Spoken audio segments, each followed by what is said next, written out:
Ma'asyiral mu'minin, jamaah Jumat yang dimuliakan Allah Subhanahu wa taala. Sebuah dosa besar yang paling buruk di sisi Allah. Penyebab utama turunnya bencana dari Allah. Penyebab utama timbulnya penyakit-penyakit aneh yang susah mencari obatnya. Penyebab utama hancurnya rumah tangga, hancurnya masyarakat, bahkan menjadi penyebab hancurnya sebuah bangsa, bahkan sebuah umat, yaitu kezaliman. Allah Subhanahu wa taala berfirman, "Ya ibadi, inni haramtu zulma ala nafsi wa ja'altuhu bainakum muharrama fala tazalamu." Kata Allah, wahai hambaku yang lemah, wahai hambaku yang miskin, wahai hambaku yang tidak tahu apa-apa, wahai hambaku yang hina. Allah panggil kita, wahai hambaku, kata Allah, inni haramtu zulma ala nafsi, sungguh aku haramkan zatku untuk berbuat zalim. Allah yang maha mampu melakukan segala sesuatu, Allah Rabbul Alamin, Allah Al-Jabbar, Al-Qahhar, Al-Matin, Allah yang maha kuat, Allah yang maha perkasa, Al-Aziz, mengharamkan zatnya untuk berbuat zalim. Maka tentu kita terlebih lagi terlarang untuk berbuat zalim. Fala tazalamu, kata Allah, maka jangan kalian berbuat zalim. Jangan kalian saling menzalimi, jangan kalian saling menganiaya. Di dalam sebuah hadis Rasulullah sallallahu alaihi wasallam mengatakan, "Ittaquz zulma fa inna az-zulma zulumatu yaumil qiyamah." Takutlah berbuat zalim, takutlah berbuat aniaya, karena kezaliman yang kita lakukan kelak di hari kiamat akan menjadi kegelapan dan kerugian untuk kita. Sufyan Ats-Tsauri rahimahullah mengatakan, "Li'an talqallaha bi 70 dhanbin bainaka wa bainahu ahwanu min an talqallah bi dhanbin wahidin bainaka wa bainal ibad." Kelak, kata Sufyan Ats-Tsauri, ketika engkau bertemu dengan Allah, menjumpai Allah, membawa 70 dosa antara dirimu dan Allah, itu lebih ringan daripada engkau membawa satu dosa berupa kezaliman menghadap Allah Subhanahu wa taala. Hadirin yang dimuliakan Allah Subhanahu wa taala, zalim adalah meletakkan sesuatu tidak pada tempatnya. Zalim adalah mengambil hak orang lain dengan cara yang batil. Zalim adalah berbuat aniaya. Semua kita berpotensi untuk berbuat zalim, dan semua kita diberikan juga kemampuan untuk menjauhi perbuatan zalim. Seorang ayah bisa saja menzalimi anaknya, begitu juga seorang anak menzalimi ayahnya. Seorang guru bisa saja menzalimi murid-muridnya. Seorang atasan bisa saja menzalimi bawahannya. Seorang komandan bisa saja menzalimi prajuritnya. Semua berpotensi untuk berbuat zalim. Seorang tetangga boleh jadi menzalimi tetangganya. Seorang teman boleh jadi menzalimi temannya. Fala tazalamu, maka jangan berbuat zalim. Rasulullah sallallahu alaihi wasallam membagi 3 jenis kezaliman. Az-zulmu thalatha. Kezaliman itu ada 3. Yang pertama, kata Rasulullah, zulmun la yaghfiruh. Kezaliman yang tidak akan diampuni oleh Allah Subhanahu wa taala, tidak akan diampuni Allah, yaitu kesyirikan kepada Allah. Inna syirka la zulmun azim. Sesungguhnya perbuatan zalim, sesungguhnya perbuatan syirik adalah kezaliman yang besar. Di dalam surat An-Nisa Allah Subhanahu wa taala mengatakan, "Innallaha la yaghfiru ay yushraka bih." Allah tidak akan mengampuni dosa orang yang berbuat syirik, menggantungkan urusannya kepada orang lain, menggantungkan rezekinya kepada manusia, menggantungkan rezekinya kepada suami, menggantungkan rezeki kepada atasan. Hati-hati bisa jatuh kepada syirik. Bukankah saat kita lahir, sebelum kita bekerja, saat kita sudah bekerja, saat kita muda, saat kita tua, hanya Allah yang memberi rezeki? Lalu kita tidak punya alasan untuk meragukan itu, karena keraguan akan kemahahebatan Allah dalam membagi rezeki. Hati-hati bisa membawa kita kepada kesyirikan. Yang ini adalah kezaliman yang tidak akan diampuni Allah Subhanahu wa taala. Yang kedua, zulmun yaghfiruh.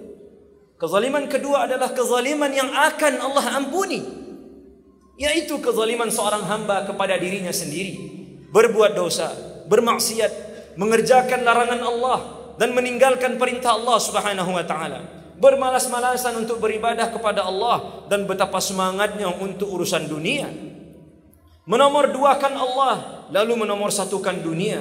Kezaliman seorang hamba kepada dirinya sendiri akan diampuni Allah jika dia bertaubat kepada Allah.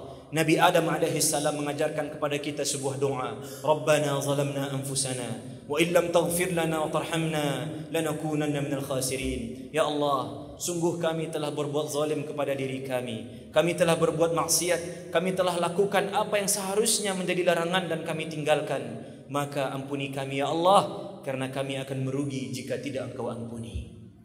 Yang ketiga, zulmun la yatruku. Ini yang berbahaya. Kezaliman yang tidak akan pernah dibiarkan oleh Allah Subhanahu wa taala sampai urusannya selesai, yaitu kezaliman seorang hamba kepada hamba Allah yang lain. Kezaliman seorang makhluk kepada makhluk Allah yang lain. Hadirin yang dimuliakan Allah Subhanahu wa taala. Di dalam hadis yang sahih, Rasulullah sallallahu alaihi wasallam mengatakan, "Man zalama qidan shibrin min al-ard tuwiqahu min sab'i aradin." Barang siapa yang zalim mengambil jatah tanah orang lain, mengambil hak orang lain walaupun sejengkal saja, maka nanti di akhirat akan dikalungkan kepadanya 7 lapis bumi. Ini adalah kezaliman yang berbahaya dan terjadi di antara kita. Mungkin secara tekstual Rasulullah sallallahu alaihi wasallam mengatakan kezaliman mengambil tanah orang lain.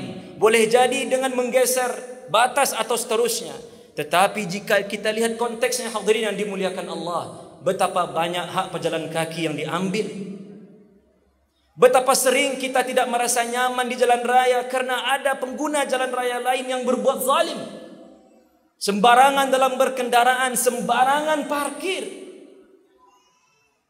Hati-hati walaupun terlihat remeh, tapi bisa jadi berbuah kezaliman kepada orang lain yang tidak akan dibiarkan oleh Allah Subhanahu wa taala. Maka hadirin yang dimuliakan Allah, hati-hati untuk berbuat zalim. Lisan kita bisa saja berbuat zalim dengan merendahkan orang lain. Tangan kita bisa saja berbuat zalim dengan memukul orang lain, atau mengetik di media sosial komentar-komentar yang tidak ada dasarnya, tidak tahu ilmunya lalu ikut berkomentar, tidak tahu apa ceritanya lalu ikut mengomentari. Hati-hati, itu menjadi sebuah kezaliman yang tidak akan dibiarkan oleh Allah Subhanahu wa taala sampai ke akhirat. Ittaqu zulma, takutlah berbuat zalim, fa inna zulma zulumati yaumil qiyamah, karena perbuatan zalim akan menjadi kegelapan di hari akhir. أقول قولي هذا وأستغفر الله لي ولكم ولسائر المسلمين والمسلمات والمؤمنين والمؤمنات فاستغفروه إنه كان غفارا.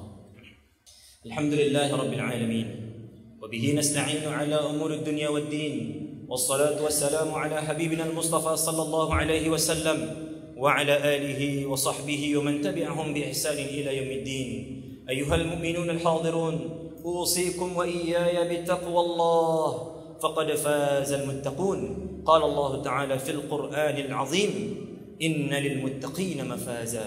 Sesungguhnya bagi orang-orang yang bertakwa akan ada kemenangan di dunia dan di akhirat. Hadirin yang dimuliakan Allah, Abu Hurairah radhiyallahu anhu wa ardhah, Abdurrahman bin Sakhar, beliau menceritakan suatu kali Rasulullah sallallahu alaihi wasallam pernah bertanya kepada kami, atadruna manil muflis? Tahukah kalian siapa orang-orang yang merugi, kata Rasulullah. Lalu para sahabat mengatakan, al-muflisu minna man la dirhama lahu wa la mata'. Ya Rasulullah, orang yang merugi di antara kami adalah orang yang tidak punya harta dan tidak punya benda, yang miskin. Lalu Rasulullah sallallahu alaihi wasallam mengatakan, al-muflisu min ummati man ya'ti yawmal qiyamati bis salatin wa siyamin wa zakah wa ya'ti qad shatama hadha وضرب هذا وأكل مال هذا وقذف هذا. Akan datang nanti di hari akhir, kata Rasulullah, umatku yang paling merugi nanti akan datang di hari kiamat, datang menghadap Allah dengan segunung pahala salat, segunung pahala zakat dan segunung pahala puasa, membawa begitu banyak pahala dari ibadah-ibadah inti dalam Islam. Tapi ternyata Ada masalah yang belum selesai di dunia yang dia kerjakan. Ternyata dia pernah menghina, dia pernah mencemooh orang lain, dia pernah menuduh orang lain, dia pernah memukul orang lain tanpa hak, dia pernah menumpahkan darah orang lain tanpa hak, bahkan dia pernah memakan harta orang lain tanpa hak.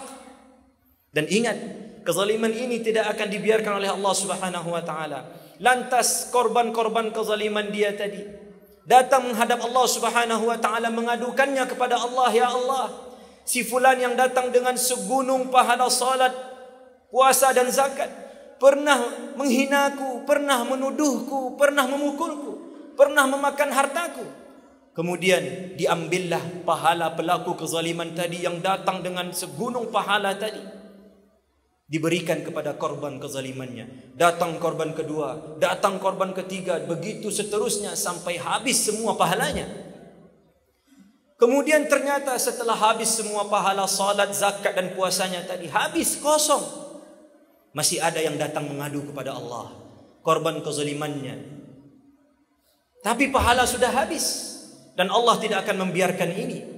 Maka diambillah dosa dari korban kezalimannya dan diberikan kepada pelaku kezaliman.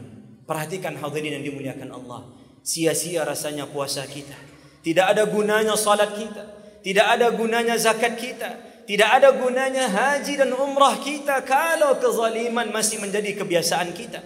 Di dalam sebuah hadis dikatakan oleh para sahabat kepada Rasulullah sallallahu alaihi wasallam, ya Rasulullah, inna fulanah تقوم الليل وتصوم النهار وتفعل الخيرات وتتصدق يا رسول الله.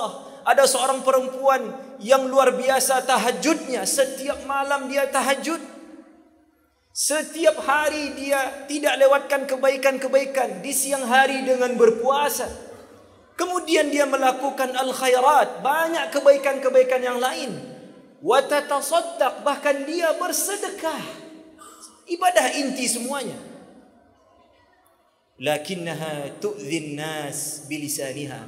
Tetapi ya Rasulullah, perempuan yang melakukan semua kebaikan tadi, dia menyakiti orang lain dengan lisannya, dia menyakiti orang lain dengan komentarnya. Apa kata Rasulullah sallallahu alaihi wasallam? Fala khaira fiha, maka tidak ada kebaikan untuknya. Fahiya min ahlin nar, maka dia akan dilemparkan ke neraka Allah.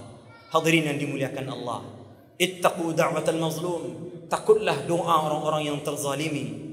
Fa innahu laisa bainahu wa bainallahi hijab, karena tidak ada batas antara dia dan Allah. Allah akan kabulkan setiap doa dari orang-orang yang terzalimi, bahkan walaupun yang terzalimi itu adalah non muslim.